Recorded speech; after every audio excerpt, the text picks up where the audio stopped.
કેમ છો બધા મજામાં ને? આશા રાખું છું કે બધાય મજામાં હશે. અમારા રોહીબેન આજે કામ કરાવે છે તો એનો મતલબ એમ કે એને ભાવતી વસ્તુ બનવાની છે. તો આજે બનવાના છે લસણિયા બટેટા. તો વિડીયોને છે ને છેલ્લે સુધી જોહો ને તો જ ખબર પડશે હો કે લસણિયા બટેટા બેને કેમ બનાવ્યા. હારે બનવાનું છે સેવ ટમેટાનું શાક, ખીચડી, રોટલી. બટેટા ફોલાતા હતા ને ત્યાં સુધી મેં કીધું કે સેવ ટમેટાનું શાક આપણે વઘારી લઈએ. તેલ મૂકી એમાં રાઈ, જીરું, હિંગ નાખી, ટમેટા નાખી અને લસણવાળી ચટણી નાખી, હળદર, ચટણી, મીઠું, ધાણા જીરું નાખી થોડીક વાર ચડવા દેવાનું છે. પછી એમાં પાણી નાખી અને ટમેટા સેજ ચડી જાય એટલે નાખી દીધી તી સેવ. લ્યો હું વાર લાગી. ઉતાવળ હોય ને ત્યારે ફટાફટ બનતું શાક એટલે કયું શાક? તો કે સેવ ટમેટાનું શાક. અમારા રોહીબેન ને છે ને ક્યાંય હોખ નહોતું વળતું ને એટલે વચ્ચે વચ્ચે છે ને કેમેરામાં ડોકું કાઢવા પહોંચી જતા હતા અને મારા લોહી પીવાય પહોંચી જતા હતા. લસણિયા બટેટા બનાવવા હાટું એક બકડિયામાં તેલ નાખી એમાં કાશ્મીરી ચટણી, તીખી ચટણી, ધાણા જીરું, મીઠું નાખી બટેટીને છે ને એમાં નાખી અને હરખાએ મિક્સ કરી લેવાનું છે. લસણિયા બટેટાની લસણવાળી ચટણી બનાવવા માટે લાલ મરચાને આપણે છે ને પેલા ગરમ પાણીમાં પલાળી દીધા હતા.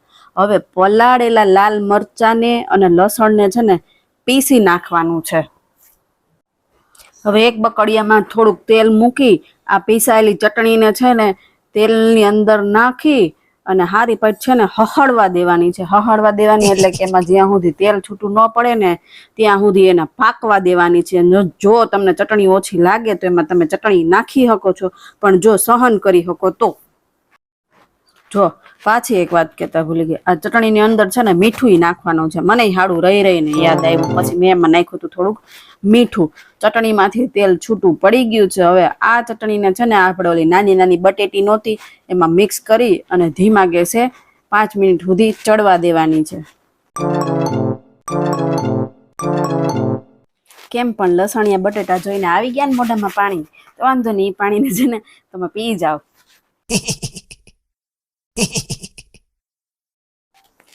હવે બટેટાની હારે જો ભૂંગરાને નો તરીએ તો બટેટાને તો ઠીક, પણ ભૂંગરાને બિચારાને ખોટું લાગી જાય ને એટલે ભૂંગરાનું ટોપિયો આપણે ભરી લઈએ.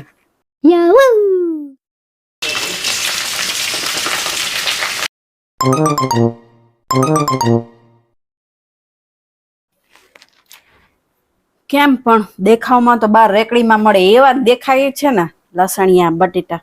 સ્વાદમાં જોઈએ હવે કેવાક લાગે. અમારા ઘરની મોટામાં મોટી ખાસિયત શું છે ખબર? કહું તો ખબર હોય ને તમને લોકોને.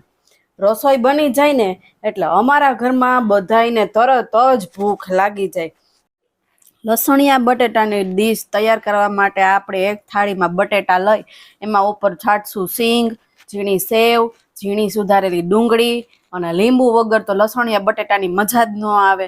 જો તમે ધારો ને તમને આળસ ન આવે તો તમે આંબલીની ચટણી બનાવી શકો છો, પણ મેં અહીંયા કંઈ ઝાઝા પેતરા કર્યા નહોતા, ફટાફટ બની જાય ને એવું જ કર્યું હતું. અને લસણિયા ભૂંગરા બટેટામાં ભૂંગરા તો મેન છે એટલે આપણે લઈ લીધા ભૂંગરા અને હવે ઝાપટવા માંડીએ. ભૂખ એટલી બધી લાગી હતી ને કે હાથમાંથી છે ને ભૂંગરાય પડી જતા હતા. જો મારો આ લસણિયા બટેટાનો વિડીયો તમને ગમ્યો હોય ને તો લાઈક, શેર અને નવા હોય ને તો મારી ચેનલને ફોલો કરવાનું ન ભૂલતા અને કમેન્ટ કરવાનું તો હાવ ન ભૂલતા.